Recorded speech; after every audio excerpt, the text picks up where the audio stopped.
Welcome fitness fellas to the QDTV Gain project. In the last video I've been talking about the gentle way to lose fat. Now let's talk about the aggressive way. We need an example again. Let's stick to the daily consumption of 2500 calories.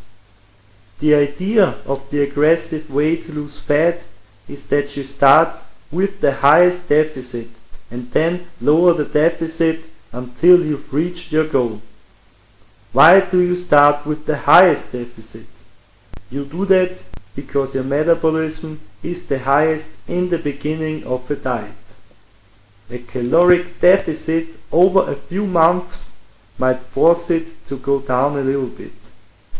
By lowering your deficit, you prevent your metabolism from going down.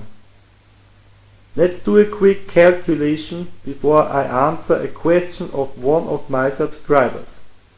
If you save 500 calories per day, you are going to save 3000 calories in 6 days. On day 7 you eat 2700 calories. So that means you saved 2800 calories in 6 days. Instead of increasing your deficit, you decrease it over the weeks until you reach your daily consumption.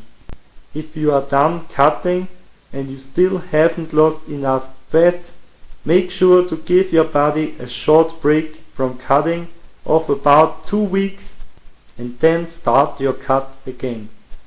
As I already said in the last video, make sure to step onto the scale and keep an eye on strength in your workouts as well. The weights you lift should stay the same when you cut.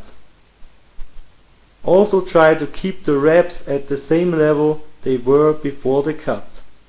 So let's get to the question of one of my subscribers.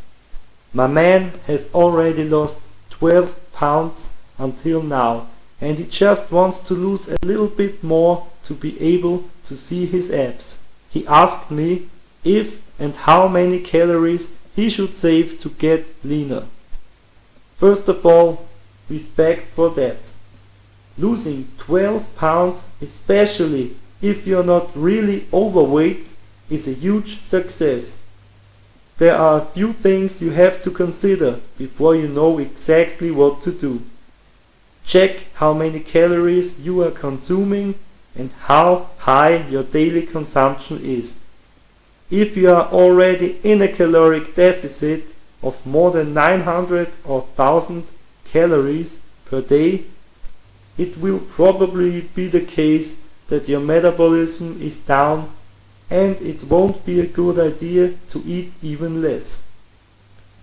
In that case, I advise you to slowly increase your calories the next, let's say, 8 weeks to get your metabolism going again.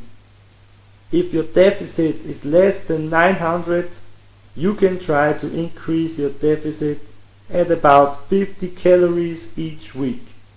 This should do the job and your body is going to start to lose fat again. Have a look at the 2 different ways to lose fat if you want and choose the approach which fits you the best. It might be a good idea to slowly get out of the caloric deficit and then start one of the approaches with a high metabolism to get the best results out of it. Always keep in mind, losing fat is not a race. You don't have to be the first to reach your goal. The most important thing is that you reach it. So with that said, I want to thank you for watching. Good luck and see you in the next video, fitness fellas.